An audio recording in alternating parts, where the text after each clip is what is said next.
warahmatullahi wabarakatuh. Dalam aksi nyata modul 1.4, yaitu penerapan budaya positif melalui segitiga restitusi dan pembuatan keyakinan kelas.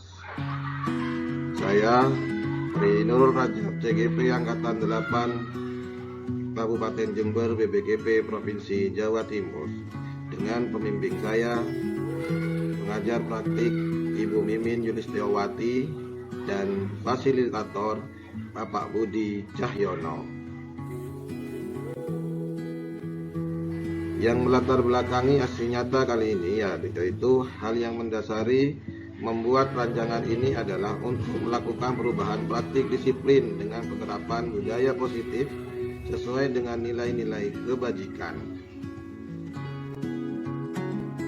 Adapun tujuannya adalah yang pertama, membentuk keyakinan kelas, yang kedua, menumbuhkan motivasi internal, yang ketiga, menumbuhkan nilai-nilai kebajikan, dan yang keempat, melaksanakan posisi manajer pada penerapan segitiga restitusi.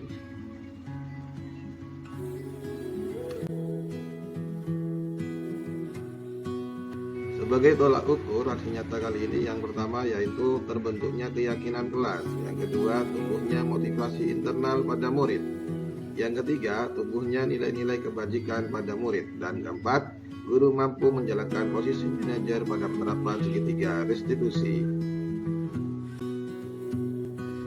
Implementasi konsep inti dalam modul budaya positif di lingkungan kelas dan sekolah.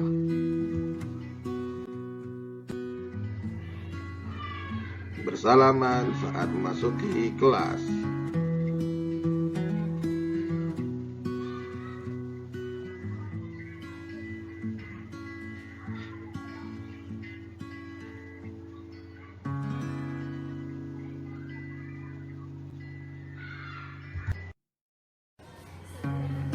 Berdoa sebelum memulai pembelajaran.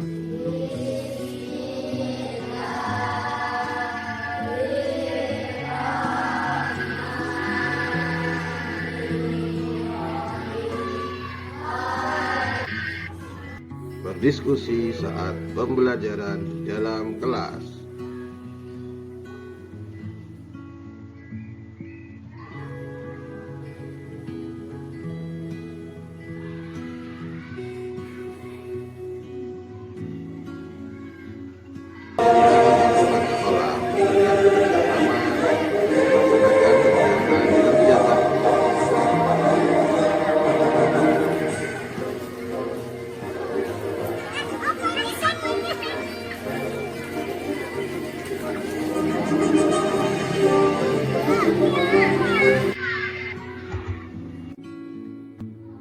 Sekarang waktunya membagikan pemahaman dan pengalaman dalam menerapkan kepada rekan-rekan.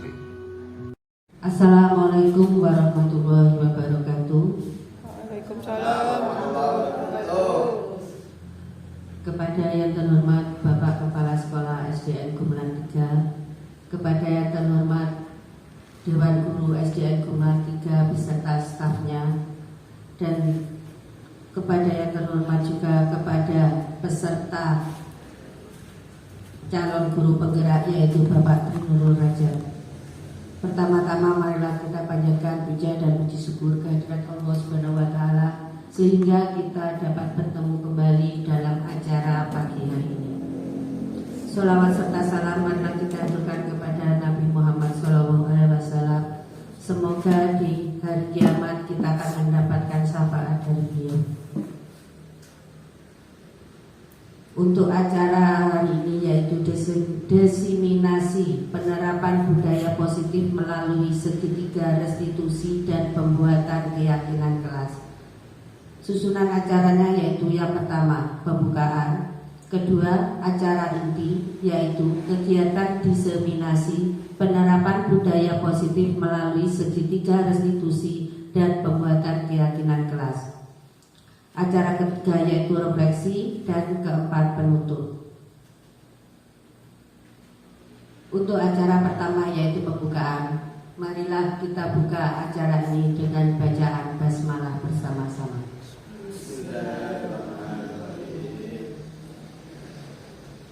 Untuk acara kedua yaitu acara inti kegiatan diseminasi penerapan budaya positif melalui segitiga restitusi dan pembuatan keyakinan kelas yang akan dipandu oleh calon guru penggerak yaitu Bapak Tri Nurul Rajab. Kepada beliau silakan. Terima kasih Bu Yuni. Teman-teman sekalian, yang pertama saya ucapkan terima kasih atas kehadirannya pada siang hari ini.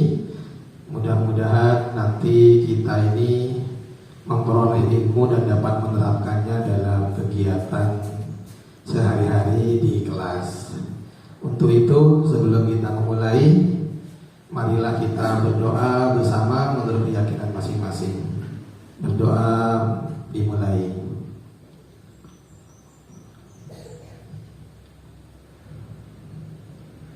Selesai. Saya berdiri ya, santai saja. Nggak usah ini. Yang perlu dihasilkan nanti pemahaman kita tentang disiplin positif dan membentuk keyakinan kelas, motivasi diri. Yang terakhir yaitu tentang posisi kontrol yang harus dimiliki oleh seorang guru, bagaimana menghadapi murid yang bermasalah.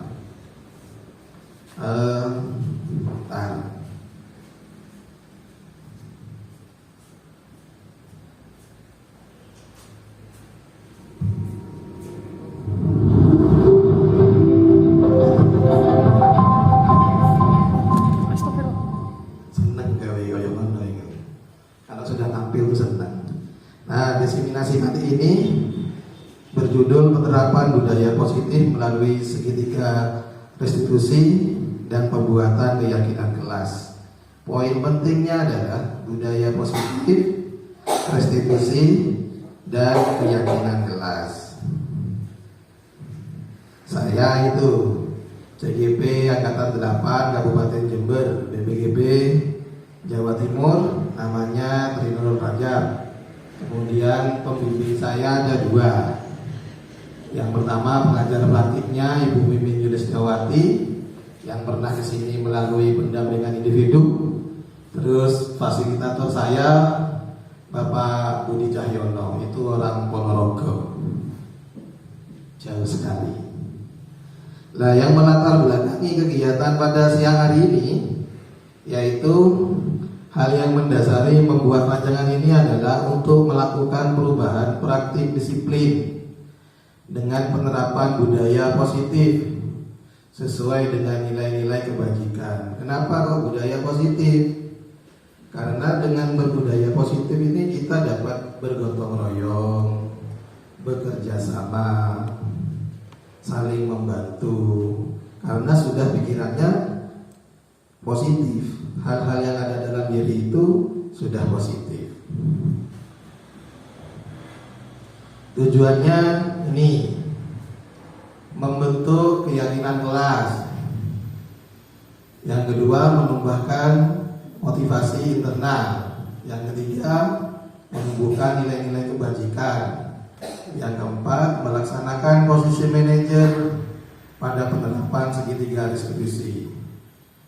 Kenapa posisi manajer itu posisi yang paling ideal yang harus dimiliki oleh seorang guru? Suara ente.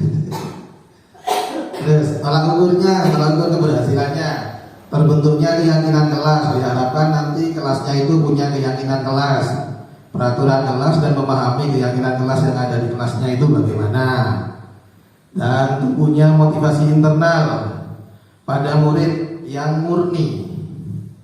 Yang tiga, tumbuhnya nilai-nilai kebajikan pada diri murid. Dan yang keempat, guru mampu menjalankan posisi manajer pada penerapan segitiga restitusi. Ada bayangan, oh boy, segitiga restitusi. Bentar lagi. Budaya positif di sekolah yaitu nilai-nilai dan kebiasaan-kebiasaan di sekolah yang berpihak pada peserta didik agar mereka dapat berkembang menjadi pribadi yang kritis, penuh hormat dan bertanggung jawab. perubahan paradigma. Nah, ini bisa dipraktekkan lagi. Ini perubahan paradigma itu ada kegiatan kepala tangan. Ada A dan B, Anda dan teman Anda. Sobeklah secari kertas kecil, tuliskan benda atau suatu yang sangat berharga untuk Anda. Letakkan di salah satu tangan Anda dan genggam benda tersebut, sesuatu tersebut dengan segala daya. Buatlah sebuah kepalan. Sedangkan teman yang B akan mencoba dengan sekuat tenaga dengan berbagai cara untuk meminta Anda memberikan benda tersebut. Dengan B bisa membujuk, mengancam, menghardik, merayu, menyuap, apa saja agar dapat membuka kepalan tangan Anda. Kira-kira kalau B melakukan itu, apa yang dilakukan oleh si A? Apakah membuka tangannya? Padahal tangannya yang ada di tangannya itu sesuatu yang paling rahasia yang dimiliki oleh suatu A. Kemudian dirayu sama si B, ayo buka, saya ingin tahu. Sampai dia sampai gak dibuka, awas kok ini. Ya kan? Sampai disampai, oh itu ngono, gak dibuka gak koncoan, bisa gitu, merayu, buka dong, gitu kan ya. Apa kira-kira yang A ini akan membuka? Siapa saya bisa? Hah? Ini pakai ini.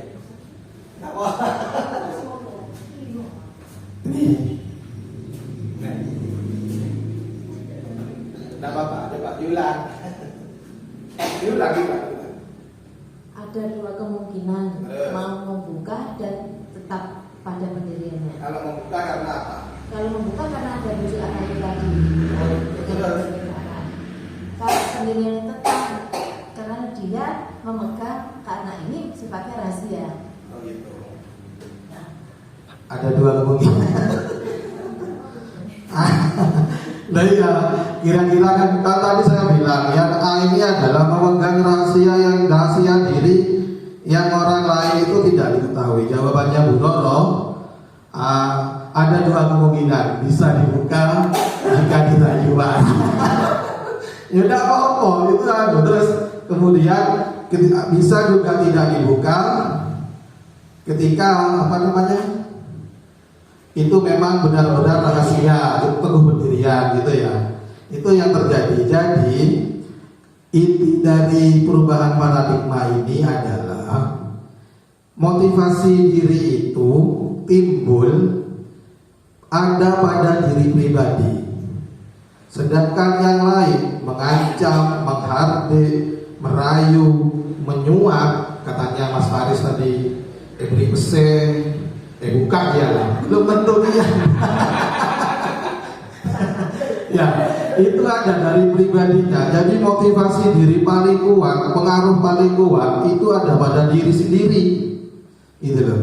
Sedangkan yang lain itu hanya intermezzo, hanya iklan aja yang mendapati kita, ayo seperti ini, ayo gitu. Tapi yang menentukan adalah tetap pada diri kita pribadi.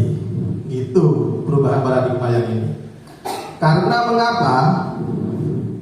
Nah ini dilihat dari filosofi pendidikan Ki Hajar Dewantara, tugas guru adalah menuntun bakat tersebut agar anak-anak tumbuh dengan selamat dan bahagia. Menuntun loh ya, menuntun. Bukan dituntun deh. Jadi aset yang dimiliki oleh anak itu kita kembangkan, kita dampingi agar mereka itu bisa mencapai tujuan dan selamat. Dengan dimana itu guru mengibaratkan sebagai petani yang menanam.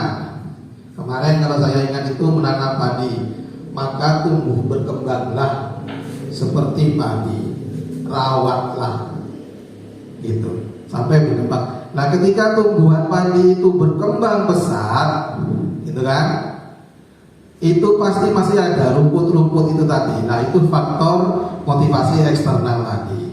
Sedangkan tumbuhan padinya itu tumbuhan ada, yaitu kodrat alam atau kodrat yang dimiliki oleh anak sampai tumbuh dewasa, didampingi oleh seorang guru dengan cara menuntun itu tadi.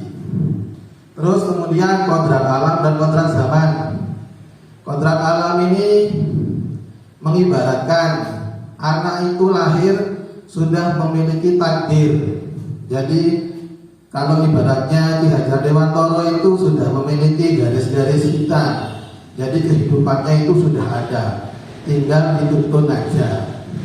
Zaman ini sesuai dengan perkembangan zaman.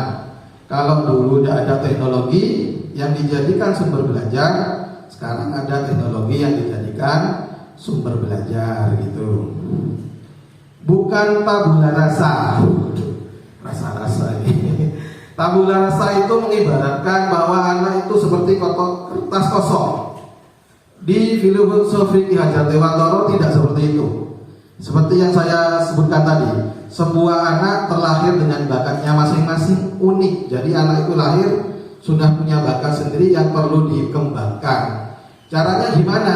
Menuntun itu tadi dan memiliki budi pekerti. Yang terakhir adalah pembelajarannya yang harus ada di sekolah ini harus berpihak pada anak. Sip, mantap. Itu yang dimiliki oleh seorang guru atau manusia itu hanya sebuah ilusi. Ilusi menurut berikut ini paparan Dr. William Glasser dalam kontrol teori untuk meluruskan miskonsepsi ketidakpahaman tentang kontrol itu. Miskonsepsi itu ketidakpahaman. Itu semuanya yang dimiliki adalah sebuah ilusi. Ilusi guru kontrol murid, oh aku iso kontrol itu. Terus kemudian ilusi bahwa kritik dan membuat orang bersalah dapat menguatkan karakter. Kalau saya menggembleng, mengkritik, maka karakter orang itu akan berubah. Nah itu motivasi eksternal. Kemudian yang ketiga, ilusi bahwa semua penguatan positif, efektif, dan bermanfaat. Yang keempat, ilusi bahwa orang dewasa memiliki hak memaksa. Nah, hak memaksa ini pokoknya saya kudu gini. Itu hanya sebuah ilusi dan itu tak akan terjadi bisa mengatur orang-orang. Sesuatu yang bersifat paksaan tidak akan abadi katanya. Ceritanya itu seperti itu. Makanya ojo dipaksa, tapi berkolaborasi. Itu yang terpenting. Kalau sudah berkolaborasi, itu membuktikan kalau setiap manusia itu bertindak memiliki tujuan masing-masing. Itu kuncinya. Itu ya. Lanjut. Nah ini perubahan paradigmanya, stimulus respon dan teori kontrol yang tadi itu. Siapa yang sesungguhnya yang memiliki kontrol? Itu pertanyaan besar yang ada pada diri. Stimulus respon itu respon yang dimiliki oleh setiap manusia. Kita mencoba mengubah agar orang agar berpandangan sama dengan kita. Bisa mengubah orang berpandangan sama dengan kita. Bisa? Sulit. Benar. Dan dari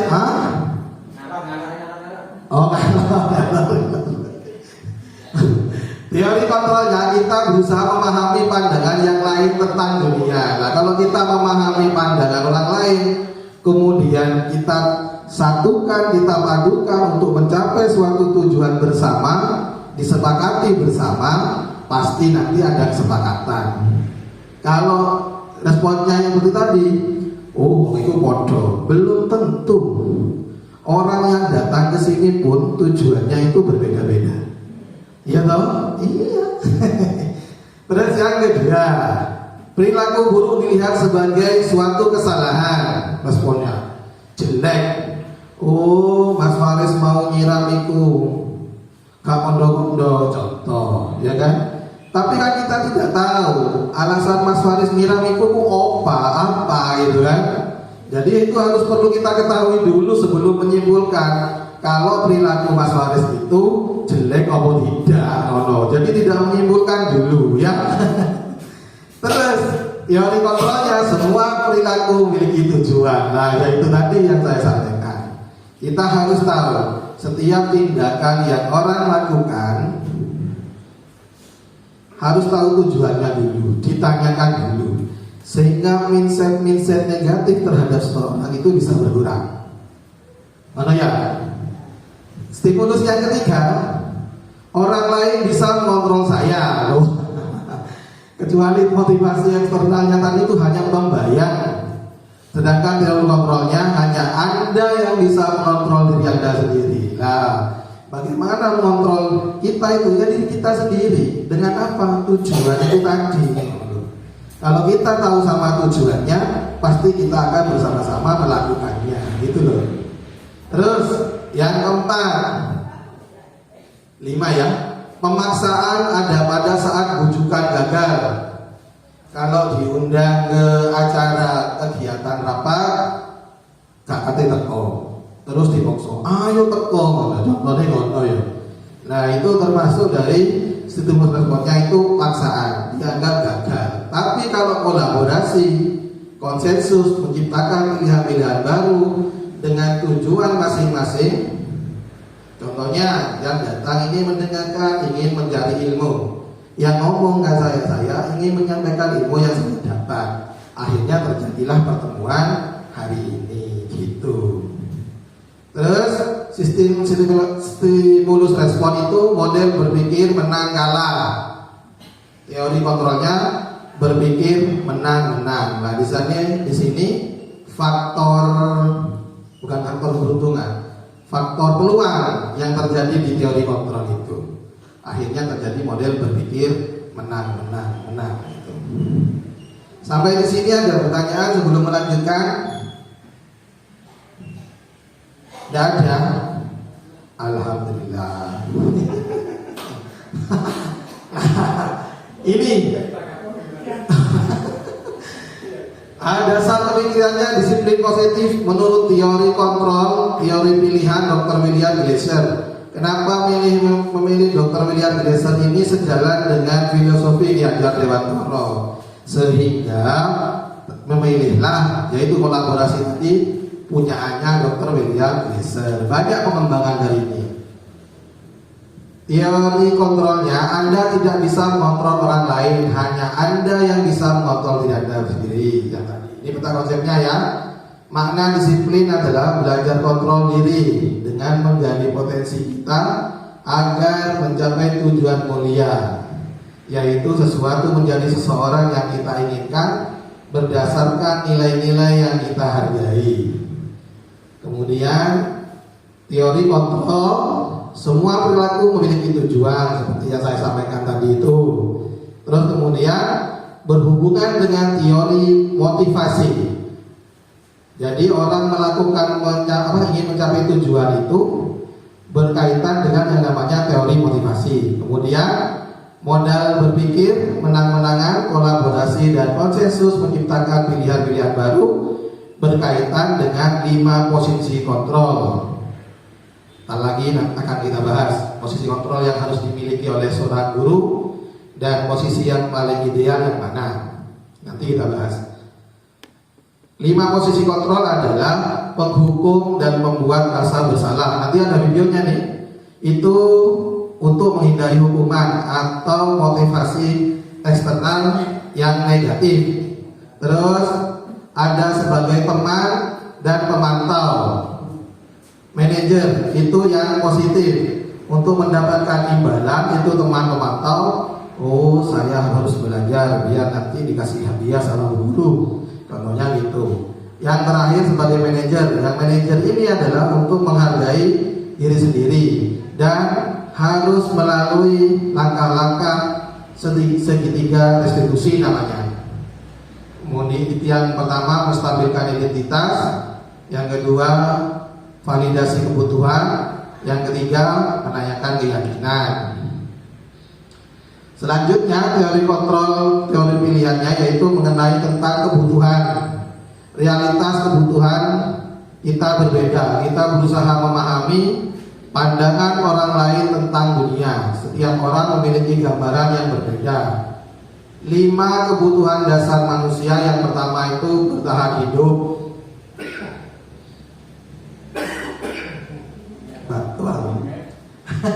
Yang kedua, penguasaan. Yang ketiga, kasih sayang dan bisa diterima. Yang keempat, kesenangan. Dan yang kelima, kebebasan. Bentar lagi kita akan kupas itu semua. Dari peta konsep disiplin positif Dr. William Glasser ini. Nah, disiplin menurut pemikiran Ki Hajar Dewantara ini sejalan dengan pandangan Diana Gosen dalam bukunya Retraction School Discipline tahun 2001. Diana menyatakan bahwa arti dari kata disiplin berasal dari bahasa Latin, yaitu disiplina, yang artinya belajar. Kata disiplin juga berasal dari akar kata yang sama dengan disiplin atau murid pengikut. Untuk menjadi seorang murid atau pengikut, seorang harus paham betul alasan mengapa mereka mengikuti suatu aliran atau ajaran tertentu, sehingga motivasi yang terbangun adalah motivasi intrinsik yang ada dalam diri sendiri, itu bukan ekstrinsik, pengaruh dari orang lain. Dalam budaya kita, makna kata disiplin dimaknai menjadi suatu yang dilakukan seseorang pada orang lain. Untuk mendapatkan kepatuhan, kita cenderung menghubungkan kata disiplin dengan ketidaknyamanan. Kenapa tidak nyaman? Saya tak melebu, engkau aku dihukum, mesti muridnya. Akhirnya merasa tidak nyaman. Dianggap itu hanya anggapan loh ya. Makna disiplin positif yang dikemukakan oleh Ki Hajar Dewantara maupun Diana Gosen, di mana kedua pakar pendidikan mengartikan disiplin sebagai bentuk kontrol diri, yaitu belajar untuk kontrol diri agar dapat mencapai suatu tujuan mulia. Tujuan mulia di sini mengacu pada nilai-nilai atau prinsip-prinsip mulia yang dianut seseorang. Kita namakan nilai tersebut sebagai nilai-nilai kebijakan atau virtus yang universal. Nilai-nilai kebijakan atau virtus ini banyak ya, tapi karena sekarang itu kita kurikulum merdeka, yaitu nilai profil pelajar Pancasila yang ada berapa itu? 6 atau 5?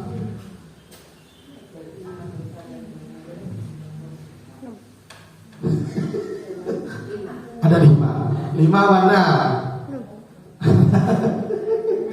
Nanti dibuka lagi ya. Terus nilai kebijakan universal itu 6 ya berarti ya. 6, nanti ingat. Kontrol, disiplin adalah kontrol diri, yaitu belajar mengontrol diri agar mencapai tujuan mulia. Jadi semuanya ada pada diri pribadi itu, disiplin itu. Kemudian nilai kebijakan, tujuan mulia mengacu pada nilai-nilai yang dianut seseorang. Kita menanamkan nilai kebajikan universal. Sedangkan motivasi intrinsiknya, jika seseorang memiliki tujuan dikaitkan dengan nilai-nilai kebajikan, maka akan timbul motivasi dalam diri. Jadi intrinsik itu dalam diri. Semangat, buat apa kalau buat disiplin gitu? Nah, kita budaya positif terusan. Nah, ini nilai kebijakannya. Ada 6 atau 5 ya.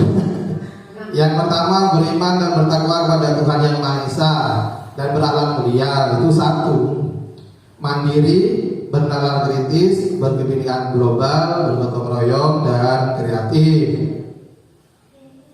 Sampai di sini ada yang ditanyakan? Oke ya, lanjut. Sip. Tujuan mulia dari penerapan disiplin positif adalah agar terbentuk murid-murid yang berkarakter, berdisiplin, santun, jujur, peduli, bertanggung jawab, dan merupakan pembelajar sepanjang hayat. Itu sesuai dengan tujuan profil belajar Pancasila. Pembelajar sepanjang hayat, itu ya, kemandirian yang dituju. Kemudian sesuai dengan standar kompetensi lulusan yang diharapkan. Keyakinan, kita akan memasuki tentang keyakinan.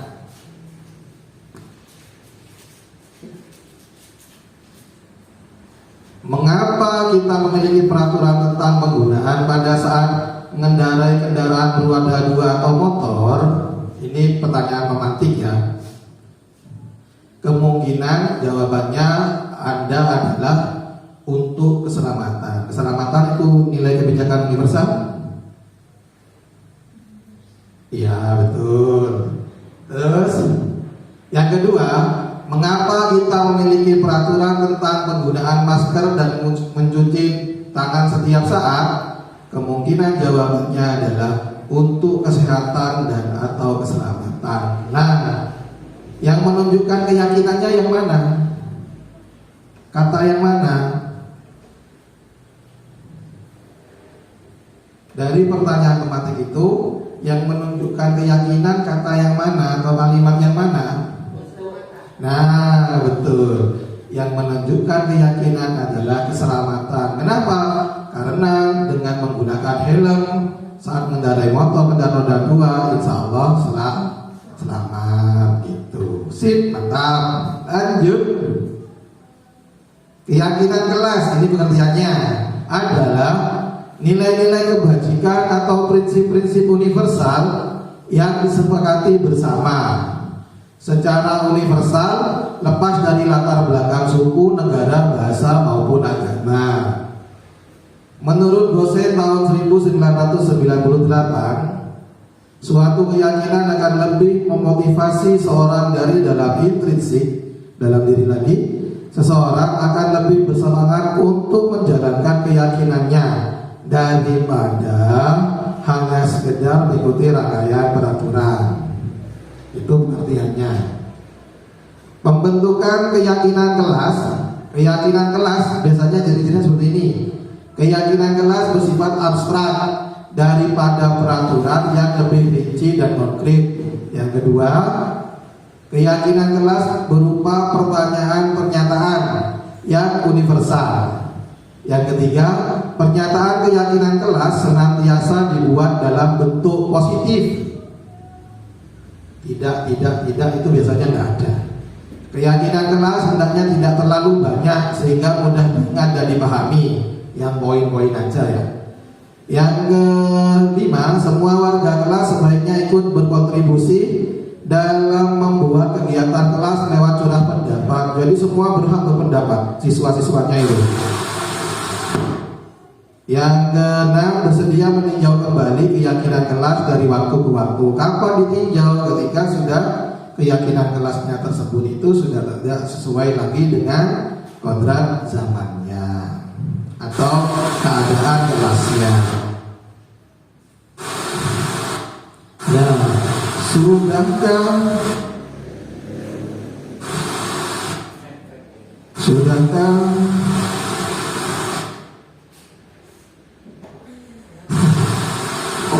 Sudahkah Bapak Ibu itu guru membuat keyakinan kelas? Sudah. Siapa yang sudah? Oh, Bu Yuni sudah.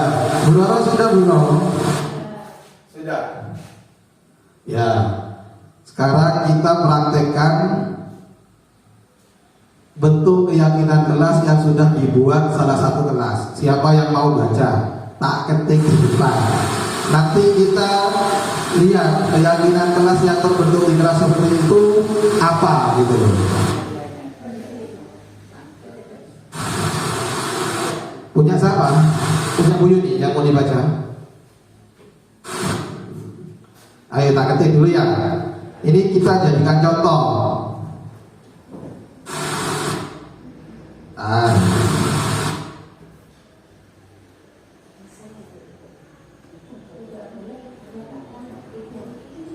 Ya, kalimatnya itu harus kalimat positif di situ ya.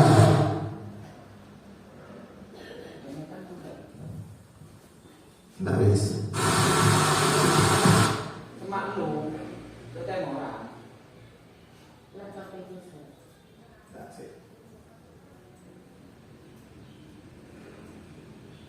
Ini punya kelas berapa yang mau ditulis? Kelas 6 dulu ya. Bu Roro kelas berapa Bu Roro? Kelas 5. Yang kelas 5 dibaca dulu ya. Gak apa-apa, nanti kita rubah bersama-sama. Kan gitu. Yang namanya belajar bersama gitu memang.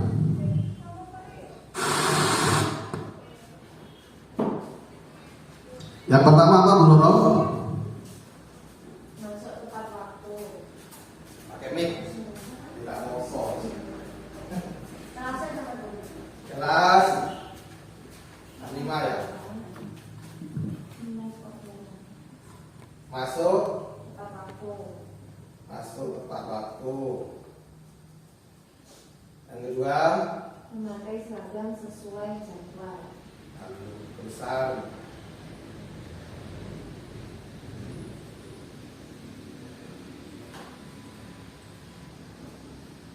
Memakai seragam sesuai jadwal. Yang ketiga, Saat KBM berlangsung, saat KBM berlangsung, KBM berlangsung, siswa harus memperhatikan. siswa harus memperhatikan. Saat jam pelajaran, Tidak boleh ya? tidak boleh lupa.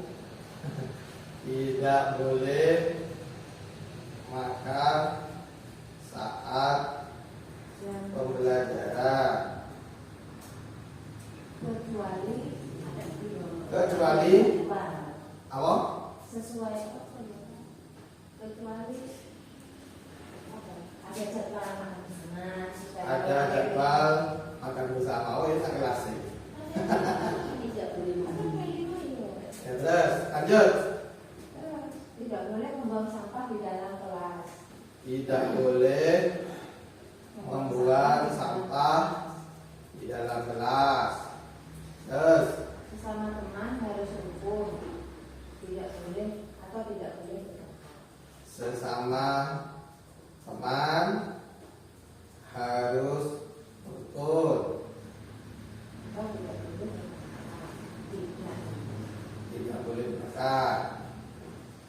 Ada lagi? Terakhir, mengikuti sholat berjamaah dengan target. Mengikuti Sholat berjamaah. sholat berjamaah dengan tertib. Tidak. Tidak. Nah, ini salah satu contoh dari kelas 5 yang sudah membuat peraturan kelasnya. Yang pertama, masuk tepat waktu, sudah kalimat positif ya. Masuk tepat waktu, apa bisa ditambah? Masuk dan pulang tepat waktu, boleh? Boleh?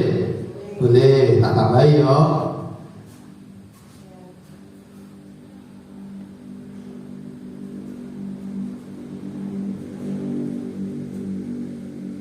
Masuk dan pulang tepat waktu. Yang kedua, keyakinan atau kesepakatan yang kedua, memakai seragam sesuai jadwal, sudah oke. Yang ketiga, saat kegiatan belajar mengajar berlangsung, siswa harus memperhatikan. Siapa yang diperhatikan? Guru. Berarti kalimatnya dirubah atau tetap? Dirubah ya Allah.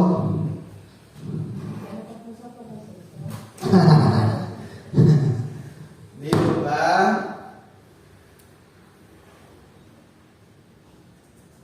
guru atau siswa memperhatikan guru saat menjelaskan. Gitu keren? Bisa? Atau punya pendapat lain tentang kalimat ketiga? Tidak ada? Tidak ada. Berarti yang keempat, tidak boleh makan saat pembelajaran kecuali ada jadwal makan bersama. Coba kalimat positifnya ini. Berarti kalimat positifnya ini seperti ini. Gimana? Iya, itu kalau kata tidak itu harus di itu masih kalimat negatif. Kalau pada keyakinan kelas itu kalimatnya harus positif. Gitu. Boleh makan di dalam kelas pada saat jadwal makan bersama. Nah, gitu boleh.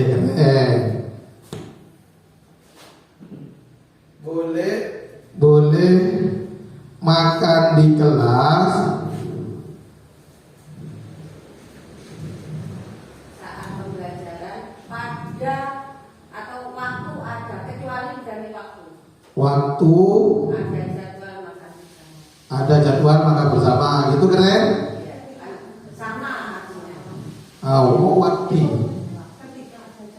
Ketika ada jadwal pembelajaran, ketika ada jadwal makan bersama. Ketika nggak apa-apa. Ketika ya Bu ya. Ya. Ketika ada jadwal makan bersama. Terus yang kelima, Membuang sampah di tempat sampah. ya membuang sampah di tempatnya atau buanglah sampah pada tempatnya, gitu ya.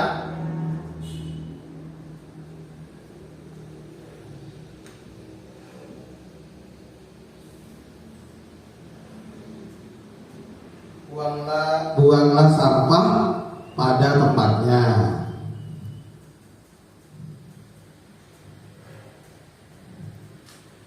Yang keenam, sesama teman harus rukun, berarti tidak boleh bertengkar. Yang tidak boleh bertengkarnya bisa dihapus?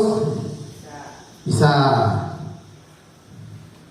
Sesama teman harus hidup rukun.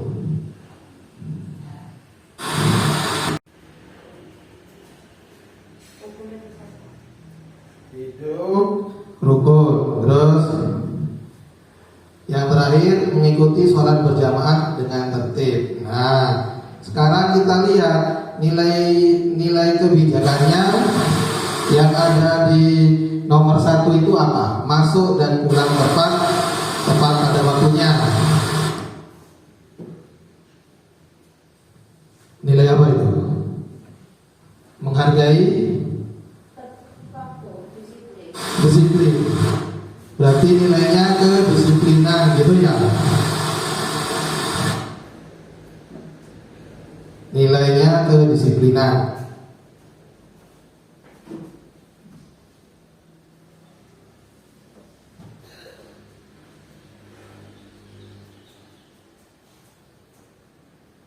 Ada menghormati atau menghargai waktu di kalimat yang nomor 1 itu? Bisa ya. Jadi nilai keyakinannya menghargai. Sekarang yang kedua, memakai seragam sesuai jadwal. Nilai disiplin.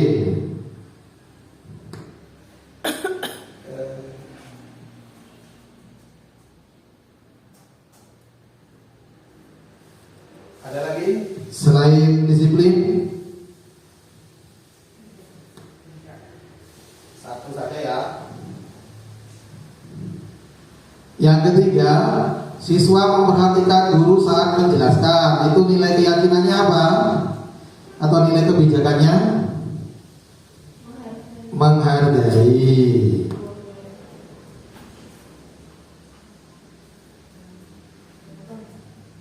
Apa menghormati ada juga?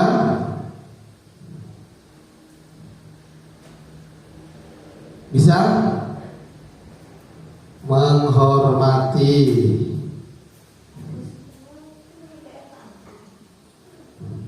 Terus yang keempat, boleh makan di kelas saat pembelajaran ketika ada jadwal makan bersama. Nilai kebajikannya apa ini? Kekeluargaan.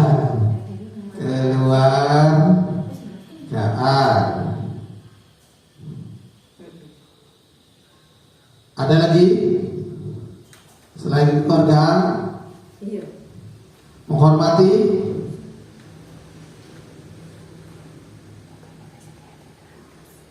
Bisa? Menghargai? Tidak ada, keluargaan aja ya. Terus yang buanglah sampah pada tempatnya. Peduli lingkungan, nilai peduli lingkungan. Apa lagi?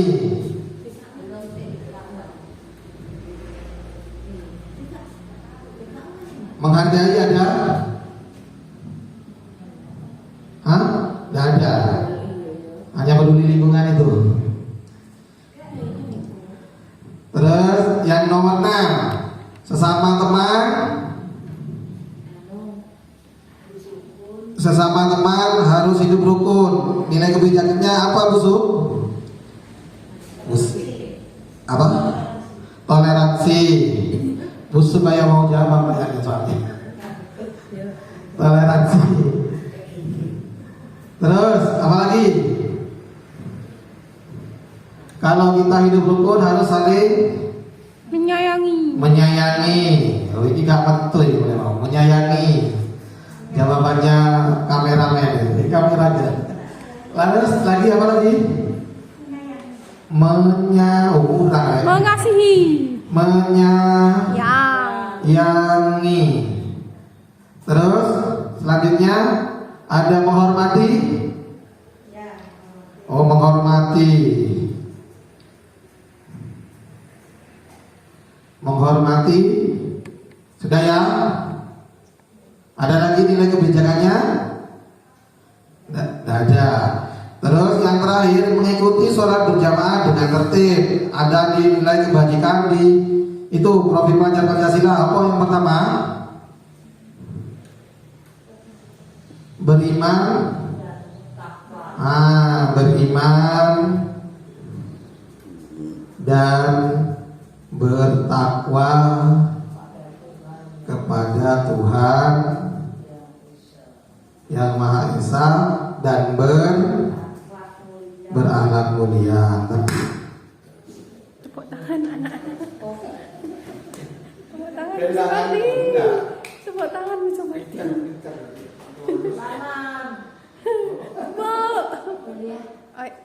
Sudah ya?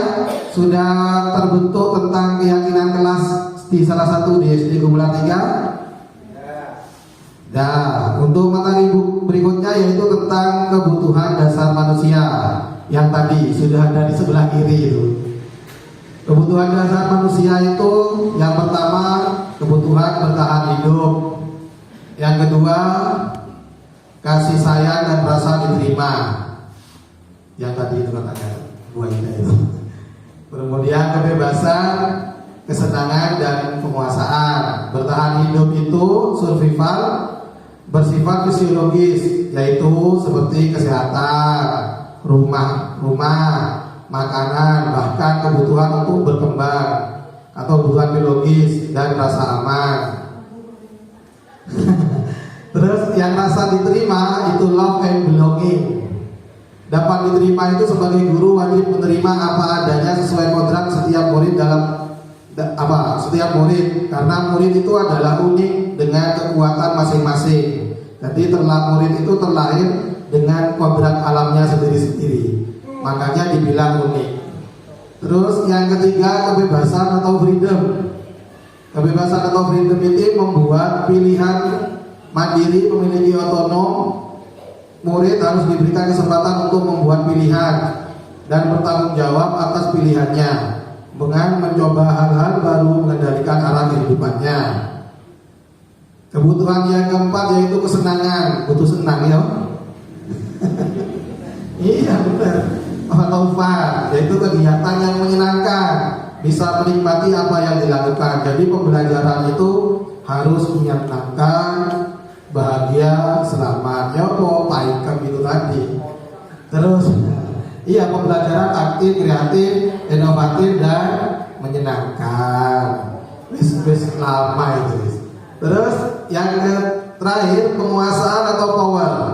Memiliki rasa kompeten, terampil, diakui pencapaiannya. Oh itu penguasaan. Aku mari garap iki. Oh harus mendapat apresiasi, diakui. Harga diri, didengarkan suara mereka, memberikan kesempatan untuk mengambil keputusan dalam hidupnya. Berikutnya pertamanya kasus sih. Contoh kasus. Aku buat tadi malam. Kasusnya ini tak bocor ya. Ibu Roro, guru kelas 5 di SDN Gumelar 3. Ono jenenge Ibu Roro di sedang bingung menghadapi ulah salah satu murid di kelasnya bernama Hilmi. Beberapa anak telah datang dan mengeluhkan Hilmi yang sering meminta bekal makanan siang mereka dengan paksa. Jika Anda menghadapi situasi seperti Ibu Roro, apa yang akan Anda lakukan? Kemudian menurut Anda kira-kira apa alasan Hilmi melakukan hal itu? Tuh, kasusnya kayak gitu. Ini berkaitan dengan 5 kebutuhan dasar tadi, kebutuhan hidup itu tadi. Jawabannya adalah kira-kira dia makan gitu ya. Hilmi itu sering memaksa minta makanan. Dia makan. Dinasehati. Terus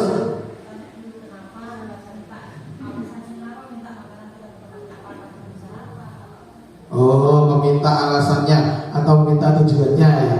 Tujuannya minta maksa itu apa? Keren. Berdasar apa di rumah akhirnya maksa. Benar ya benar. Yang dijawab benar. Jawabannya adalah ini tergantung kehidupan, kebutuhan hidupannya yang akan dipenuhi. Dalam konteks penerapan disiplin positif, Ibu Roro sebaiknya mencari tahu alasan Hilmi, loh benar tadi jawabannya, melakukan tindakan tersebut agar mengetahui kebutuhan mana yang sedang berusaha Hilmi penuhi. Orang itu memenuhi kebutuhannya itu kan dengan segala cara ya.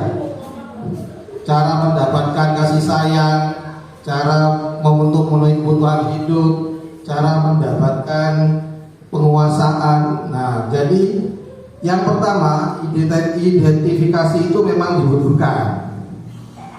Jadi jawaban alternatif pertama, apabila jawaban Hilmi dari kasus yang tadi, karena ia lapar dan orang tuanya tidak membawa bekal makan siang, maka kebutuhan yang akan diperoleh Hilmi adalah kebutuhan bertahan hidup. Tapi apabila Hilmi itu jawabannya karena ia senang temannya jadi memperhatikan dia, berarti kebutuhan yang dibutuhkan Hilmi itu adalah cinta dan kasih sayang. Kan maksa tadi perhatian, ya toh? Terus apabila jawaban Hilmi itu adalah dia merasa hebat karena temannya jadi takut dan menuruti keinginannya, maka kebutuhan yang ingin dipenuhi pada diri Hilmi itu adalah penguasaan.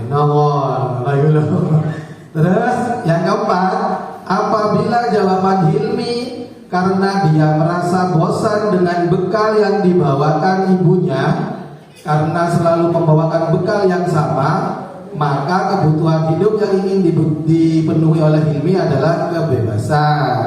Jadi tergantung jawabannya anaknya. Dan yang terakhir, apabila jawaban Hilmi itu adalah karena iseng saja dan dia menikmati ekspresi wajah temannya yang kesal karena diambil makanannya, maka kebutuhannya adalah kesenangan. Jadi disesuaikan. Ya. Lanjut, kalau ada yang ditanyakan apa?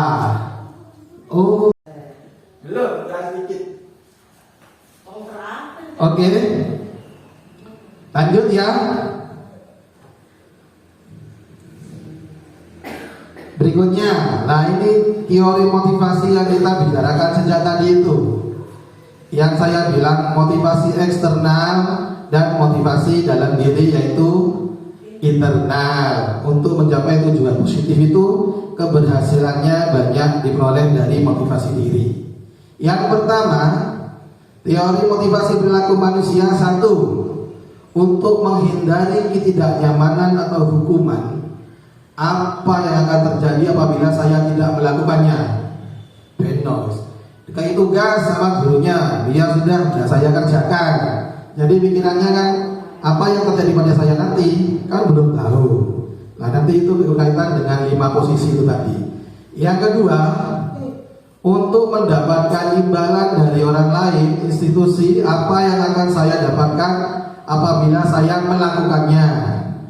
Oh, saya kalau mengerjakan ini terus jawabannya benar semuanya, saya akan mendapatkan hadiah buku dari Bu Yuni, contohnya gitu. Itu eksternal juga. Tapi yang poin paling penting itu untuk keberhasilan adalah yang nomor 3, untuk menghargai diri sendiri. Saya akan menjadi orang yang seperti apa bila saya melakukannya.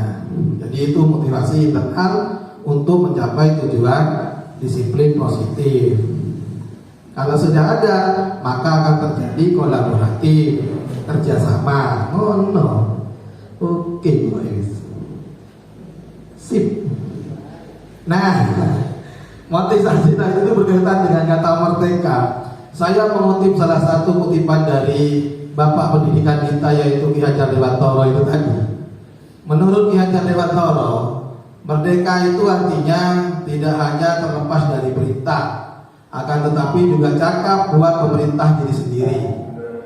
Ki Hajar Dewantoro, Pemikiran Konsepsi Keteladanan Sikap Merdeka, cetakan kelima tahun 2013, halaman 469. Itu kalau penyanduran kutipan harus lengkap sama halamannya ya. Berikutnya, nah ini restitusi yang ditunggu-tunggu. Restitusi adalah proses menciptakan kondisi bagi murid untuk memperbaiki kesalahan mereka, sehingga mereka bisa kembali pada kelompok mereka dengan karakter yang lebih kuat. Biasanya murid ketika sedang melakukan kesalahan, biasanya kan sikapnya terus atau mentalnya bisa jadi minder. Kenapa? Karena langsung dimarahi. Pernah mengalami gitu? Sering. Tidak apa-apa, itu jadikan pengalaman. Tapi setelahnya ini nanti harus berubah. Jadi paradigma perubahannya itu bisa tercapai. Iya. Nah, seharusnya lagi ini tak bahas. Berdasarkan pada teori kontrol Dr. William Glasser, dosen yang searah pemikirannya dengan Bapak Ki Hajar Dewantoro itu, berkesimpulan ada 5 posisi kontrol yang diterapkan seorang guru, orang tua ataupun atasan dalam melakukan kontrol KPU. Yang pertama sebagai penghukum, yang kedua pembuat rasa bersalah, yang ketiga sebagai teman, yang keempat sebagai pemantau, yang kelima sebagai manajer. Penghukum dan pembuat rasa bersalah itu ada di sebelah kiri. Itu cara yang negatif. Sedangkan teman, pemantau itu adalah yang positif. Manajer itu posisi yang ideal, yang harus dimiliki oleh seorang guru. Kayak apa itu? Ayo saksikan videonya. Nah ini, ayo melihat video tentang kasus murid yang terlambat. Ingat yang di garis bawah ini kasus yang terlambat, ya, dari posisi penghukum sampai manajer, ya. Nanti lihat perbedaannya gimana cara mengatasinya, kalimat-kalimatnya. Oke? Bismillahirrahmanirrahim. Oke. Perhatikan.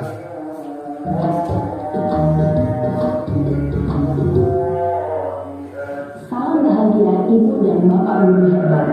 Dalam penerapan disiplin positif restitusi, salah satu program yang dikembangkan adalah 5 posisi kontrol. 5 posisi kontrol dalam restitusi adalah proses perjalanan seorang pendidik agar dapat mengenali dirinya.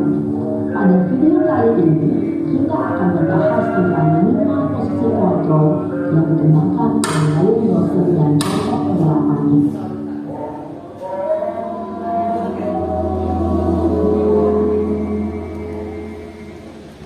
Lima posisi kontrol itu adalah: 1. Posisi penghukum, 2. Posisi pembuat rasa bersalah, 3. Posisi teman, 4. Posisi pemantau atau monitor, dan 5. Posisi manajer. Untuk lebih memahami kelima posisi tersebut, mari kita saksikan kasus Naes yang terlambat hadir 20 menit di sekolah dan melihat bagaimana kelima posisi kontrol dalam menghadapi masalah tersebut.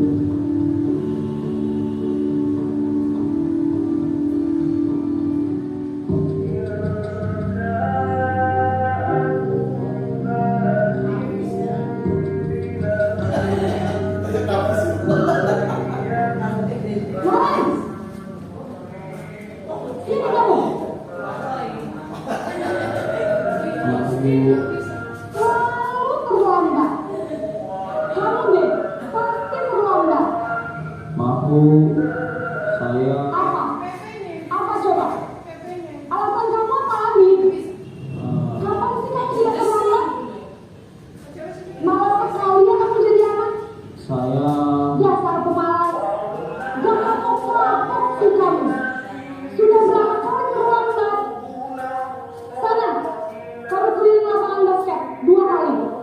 kenapa saya harus beli lapangan basket Bu? Kenapa? Kamu melawan ibu. Berani-beraninya jawab. Sudah terlambat, masih berani jawab enggak? Sekarang, keliling lapangan basket 5 kali sekalian. Biar kapok. Cepat. Pergi sana ke lapangan basket. Posisi penghukum biasanya berbicara dengan nada tinggi, menghardik, menunjuk-nunjuk, menyakiti, dan menyindir. Hukuman bisa berupa fisik maupun psikis. Ibu dan bapak guru hebat. Dampak yang terjadi pada murid ketika guru berada pada posisi penghukum adalah murid cenderung akan memberontak, bahkan menyimpan dendam.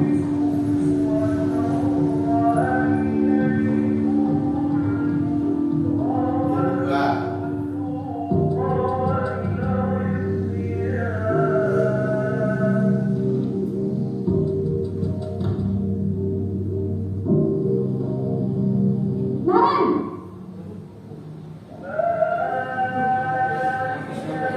Selamat pagi Bu. Naren, kamu kenapa terlambat lagi, nak? Ya Tuhan, Naren. Kamu senang ya bikin ibu susah ya? Kalau kamu terlambat lagi, nanti ibu yang ditegur bapak kepala sekolah, nak. Disangka ibu tidak bisa membina kamu. Duh, gimana ini? Maaf Bu. Duh, Gusti Naren. Kamu suka ya kalau ibu tegur bapak kepala sekolah? Terus, sekarang ibu harus tulis apa yang di buku absen? Ini kamu sudah sering terlambat loh. Ibu harus apa coba? Maaf Bu. Maaf sekali. Ya sudah, lain kali jangan bikin ibu susah lagi ya, nak ya. Ibu tidak akan kuat lagi kalau kamu begini terus. Bisa jantungan kalau ibu ditegur bapak kepala sekolah. Sana cepat, kelas. Maaf ya Bu. Maaf sekali. Posisi pembuat rasa bersalah berbicara dengan nada tenang, cenderung lembut, namun kata-kata yang diutarakan membuat murid merasa menjadi orang yang gagal, memandang buruk dirinya sendiri, merasa tidak berharga, dan tidak sanggup membahagiakan orang lain. Ketika guru mengambil posisi pembuat rasa bersalah, murid akan menganggap dirinya yang bersalah dan ia akan menyimpan emosi negatif tersebut di dalam dirinya.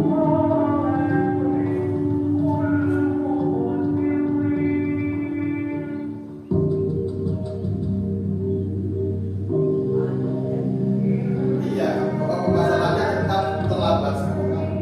Hanya penanganannya aja ya. Naren!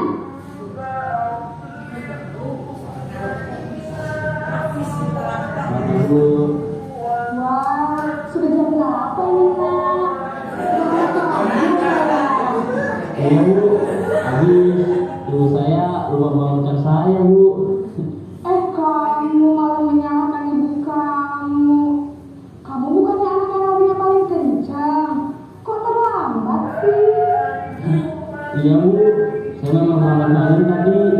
Jadi biarpun saya ada kencang, tetap gak kesenja Bu. Ya sudah sana, nanti lain kali larinya lebih kencang lagi ya. Biar gak terlambat lagi. Bikin senang ibu, demi ibu. Bisa kan? Bisa Bu.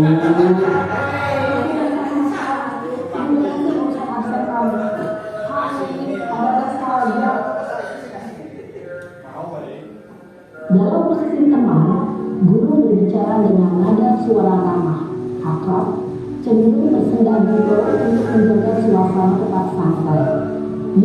akan merasa senang, aman, dan akan dengan guru. Identitas yang tercipta adalah identitas sukses atau berhasil.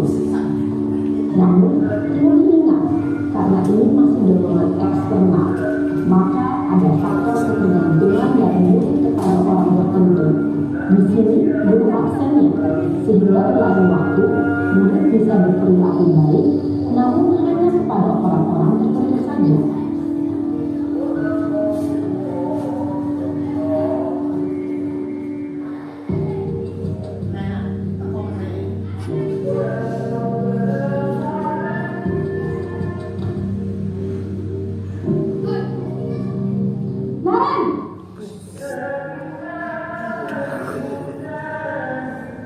Selamat pagi, Bu. Naren, apa peraturan sekolah kita tentang jam berapa kita harus masuk sekolah, Nak? Kita harus di sekolah jam 7, Bu. Iya betul, sekarang sudah jam 7.20. Naren sudah tahu konsekuensinya jika terlambat hadir. Paham, Bu. Saya harus tinggal kelas pas jam istirahat selama 20 menit. Iya benar, konsekuensinya demikian. Jadi nanti jam 9.30 pas istirahat, kamu harus tinggal di kelas, kerjakan tugas tambahan untuk ketertinggalan kamu, ya? Baik, Bu. Posisi pemantau mengandalkan penghitungan atau data untuk mengontrol murid. Guru mengarahkan murid berdasarkan peraturan dan konsekuensi. Seorang pemantau menunjukkan bahasa tubuh dan ekspresi wajah yang datar dan cenderung formal.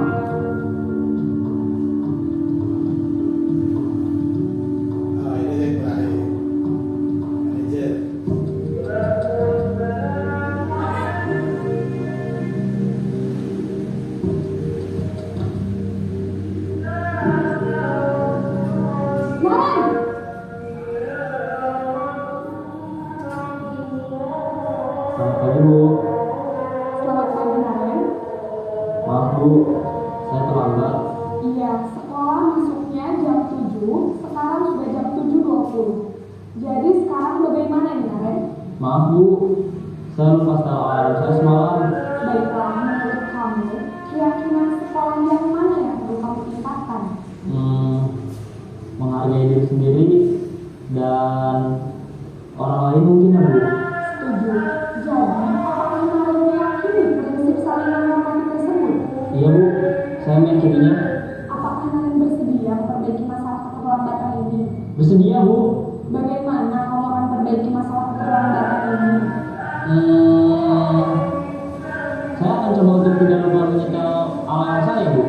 Baik, kalau Naren komputer alarm di rumah, ada orang yang kira-kira bisa bantu mengingatkan tidak? Ada, Bu. Kata saya, Kak Emma. Ada lagi selain Kak Emma?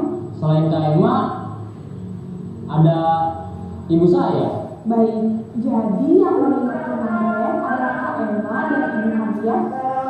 Kira-kira akan mulai start alarm kapan, Naren? Setelah pulang sekolah, akan segera saya lakukan.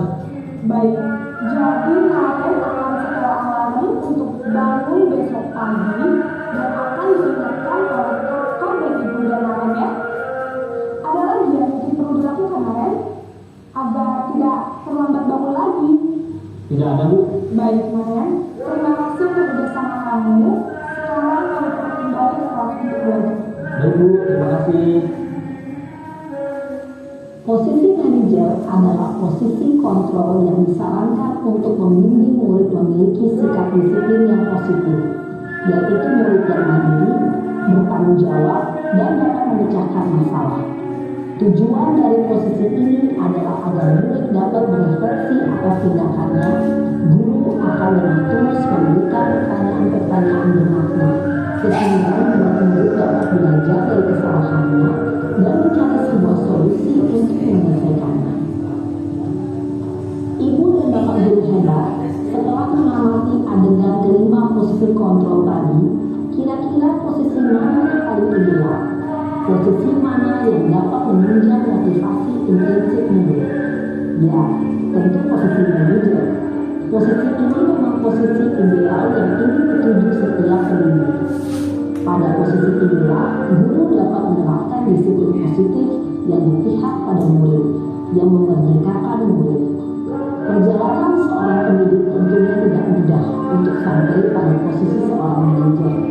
Namun, tujuan kita pasti, yaitu menciptakan murid-murid yang mandiri dan semua, agar dapat terus mengasah dan menerapkan disiplin positif yang memerdekakan murid. Mari terus berlatih dan bersemangat. Selamat menerapkan. Salam yang bahagia, Ibu dan Bapak Guru hebat. Tadi sebagai pengetahuan tentang posisi-posisi penghukum, terus kemudian sebagai pembuat rasa bersalah, teman, pemantau, dan manajer. Karena masih ada, istirahat dulu ya, sebentar sampai selesainya ada. Nah, itu tadi dijadikan refleksi buat teman-teman ya. Oh, aku tiba ini memposisikan sebagai penghukum. Oh, aku berarti memposisikan sebagai teman. Pertanyaannya, apakah boleh pada saat menyelesaikan masalah anak didik itu memiliki dua posisi? Boleh. Kadang menjadi teman, kemudian menjadi manajer, kadang menjadi pemantau, kemudian menjadi manajer. Jadi boleh.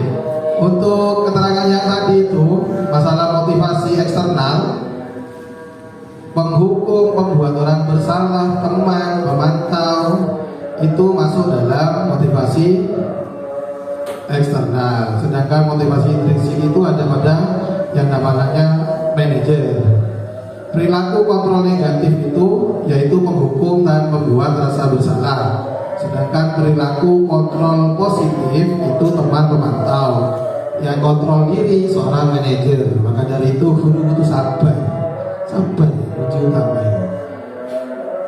Sekarang guru berbuat, kalau menghukum, menghadik, membuat orang bersalah itu berceramah, menunjukkan.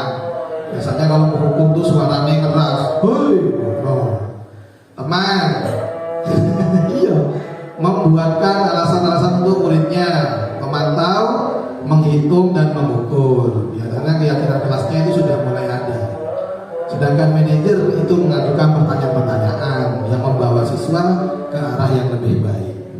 Kemudian guru berkata jika berhukum, kalau kamu tidak melakukannya, saya akan gitu. Terus kalau membuat orang bersalah, kamu sudah mengecewakan ibu, bapak, no. Terus yang perilaku kontrol positif, yang teman, lakukan itu untuk bapak atau ibu. Ya sudah, nanti bapak ibu bantu bereskan. Untuk yang posisi pemantau, apa peraturannya? Itu sudah mulai terbentuk peraturan-peraturannya. Konsekuensinya bagaimana sesuai yang disepakati tadi. Terus kontrol dirinya yang ada pada manajer. Guru berkata, apa yang kita yakini, apa yang kamu meyakini hal tersebut. Kalau kamu meyakininya, kamukah atau kamu memperbaikinya? Kalau kami memperbaikinya, jadi kira-kira hal tersebut akan menggambarkan apa tentang dirimu? Hasilnya, hasil yang pada anak didik itu. Anak didik itu kalau menghukum biasanya jadi pemberontak, mendendam. Itu yang ada pada dirinya, menyalahkan orang lain. Itu. Kalau membuat rasa bersalah, hasilnya menyembunyikan atau berbohong. Kalau kita sebagai teman, ketergantungan. Kalau sebagai pemantau, menyesuaikan diri bila diawasi. Kalau sebagai manajer, mengeluarkan watak karakter sehingga bisa bergabung lagi di kelompoknya gitu. Berikutnya, sedangkan murid berkata biasanya saya tidak peduli, maafkan saya pada rasa bersalah. Sedangkan sebagai teman saya pikir bapak ibu teman saya. Biasanya kalau dinasehati agak sedikit tertawa gitu. Terus sebagai pemantau saya akan dapat beberapa bintang kalau melakukan hal tersebut. Jika sudah melakukan hal tersebut, saya akan mendapatkan apa? Kalau sebagai manajer, Murid berkata, bagaimana caranya agar saya bisa memperbaiki keadaan atau memperbaiki rasa bersalah saya. Dampak pada murid kalau sebagai penghukum itu mengulangi kesalahannya berulang kali, perilaku menjadi agresif. Jika sebagai rasa bersalah, rendah diri, merasa gagal dan tidak berharga, minder. Kalau kita menyelesaikan masalah dengan teman, sebagai teman, tergantung, tidak mandiri dan tidak bisa memutuskan. Kemudian kalau sebagai pemantau, menitik beratkan pada dampak pada diri sendiri, mendapatkan hadiah atau mendapatkan hukuman. Dan sebagai manajer, mengevaluasi diri bagaimana menjadi diri yang lebih baik. Kaitannya dengan dunia yang berkualitas, murid meletakkan guru di luar dunia. Kalau sebagai pembuat rasa bersalah, murid meletakkan guru di dalam dunia. Kalau sebagai teman, murid meletakkan guru sebagai orang penting dalam dunia berkualitas.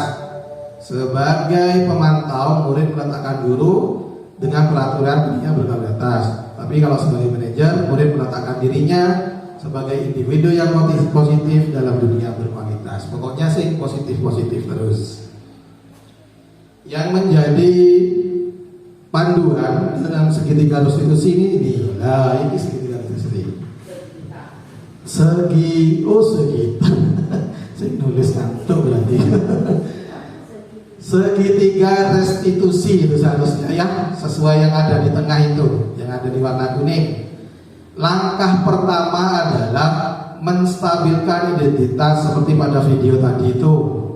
Kalimatnya biasanya setiap orang pasti pernah melakukan kesalahan.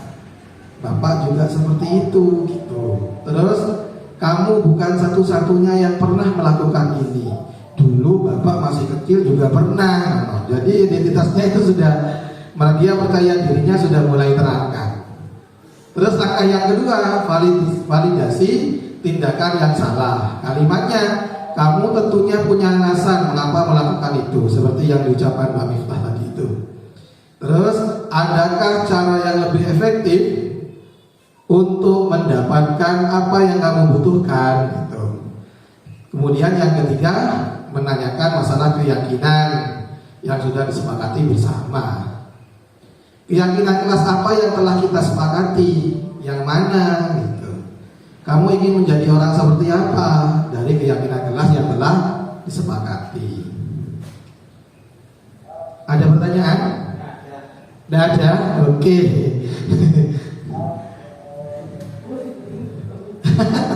Ini ciri-ciri restitusi.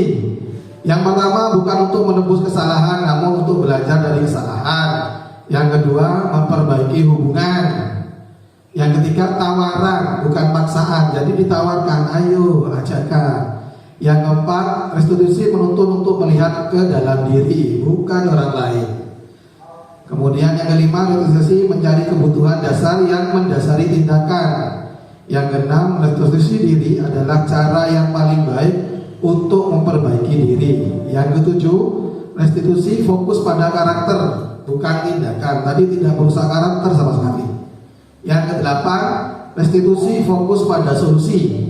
9, restitusi mengembalikan murid yang berbuat salah pada kelompoknya. Nah, jadi anak itu diharapkan kembali pada kelompoknya seolah-olah tidak pernah melakukan kesalahan sama sekali.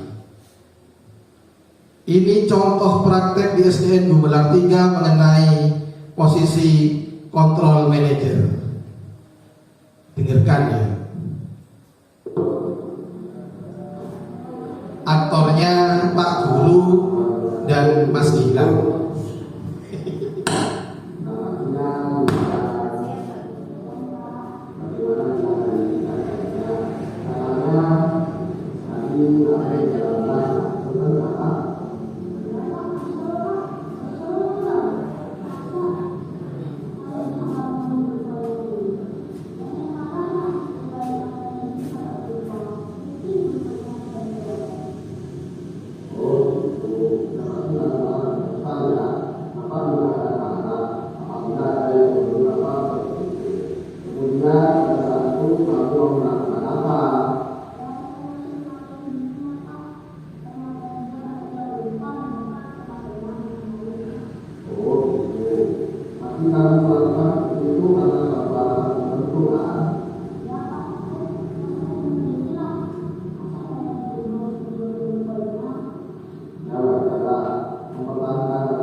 keimbangan untuk lalu dapat lagi hanya menggunakan kata.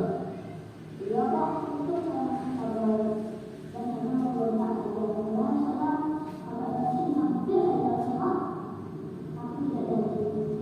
Iya, tapi kalau kamu menggunakan kendaraan, kamu tidak dapat keluar lagi kan? Nah, sekarang kita coba lihat, kita bisa menggunakan ini kira-kira sesuai dengan keyakinan kita tidak atau sesuai dengan kamu tidak.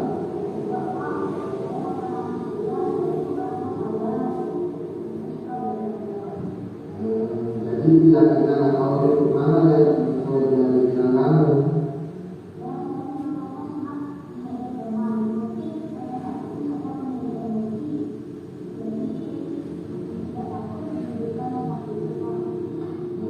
Kamu yakini harga orang lain itu lebih berharga? Ya, itu kita perlu menghargai. Namun ada juga keyakinan yang kita sepakati yang perlu kita jalankan apabila kita mengharapkan.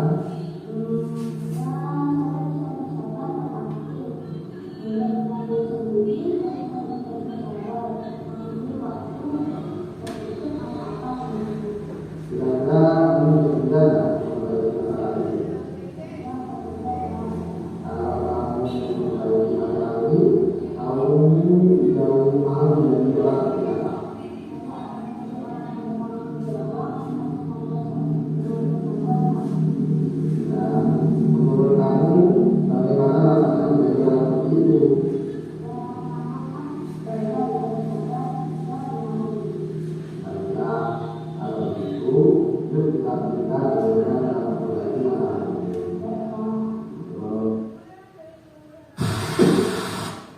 itu prakteknya saya menjadi mempraktekkan posisi kontrol manager,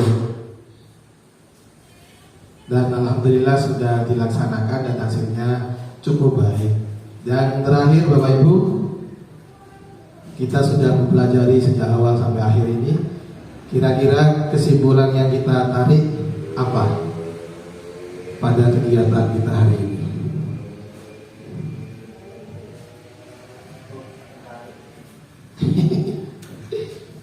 Kesimpulannya adalah itu saya buat, tapi nanti yang mau nambahi boleh, tidak apa-apa ya. Yang pertama kesimpulannya, budaya positif di sekolah yaitu nilai-nilai dan kebiasaan atau pembiasaan di sekolah yang berpihak pada peserta didik agar mereka dapat berkembang menjadi pribadi yang kritis, penuh hormat, dan bertanggung jawab.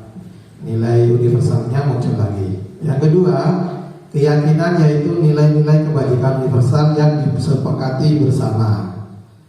Yang ketiga, posisi kontrol ideal adalah posisi kontrol manajer. Jadi nanti guru mempraktikkan kalau ada masalah yang ada di kelas.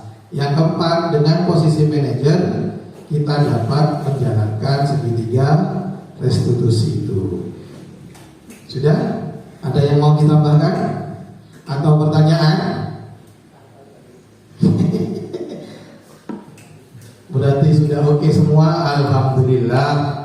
Dan yang terakhir, terima kasih. Tapi saya mau pantun dulu. Pantun panjenengan biar saya tahu ndak ngantuk bilang mantap ya. Itu tadi malam saya ngarang. Di SDN Gumelar 3 gurunya kreatif, mantap. Gurunya rukun dan akrab. Nah, mari kita pelihara budaya positif. Menjadi sekolah yang bervisi, mantap. Tepuk tangan Bu. Terima kasih. Kalau sudah ada pertanyaan dan akhir kata, oh iya, tadi soalnya saya buka dengan doa, jadi biar bermanfaat, terus ilmunya dapat diimplementasikan. Mari kita berdoa menurut keyakinan masing-masing. Berdoa mulai.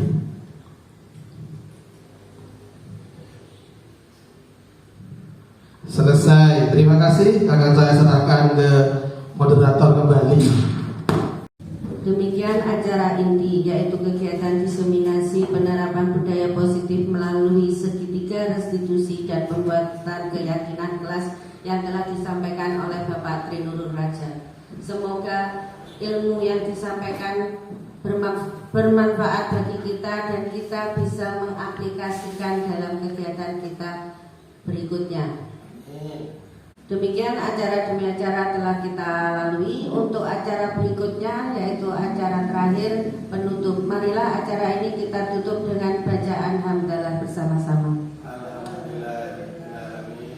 Sekian dari saya. Wassalamualaikum warahmatullahi wabarakatuh. Waalaikumsalam warahmatullahi wabarakatuh. Ya Bu, Bapak Ibu mau makan dulu atau? Assalamualaikum warahmatullahi wabarakatuh. Nama saya Yuni Triana, saya rekan kerja dari Bapak Tri Nurul Raja. Setelah mengikuti kegiatan diseminasi ini, banyak materi yang saya dapatkan. Perasaan saya senang dan gembira karena pelaksanaannya seru dan runtut. Yang saya dapatkan adalah ilmu tentang disiplin positif, kebutuhan dasar manusia, 5 posisi kontrol, dan segitiga restitusi. Dan saya berharap semoga saya dapat mengimplementasikan ilmu tersebut di dalam kelas. Terima kasih. Wassalamualaikum warahmatullahi wabarakatuh.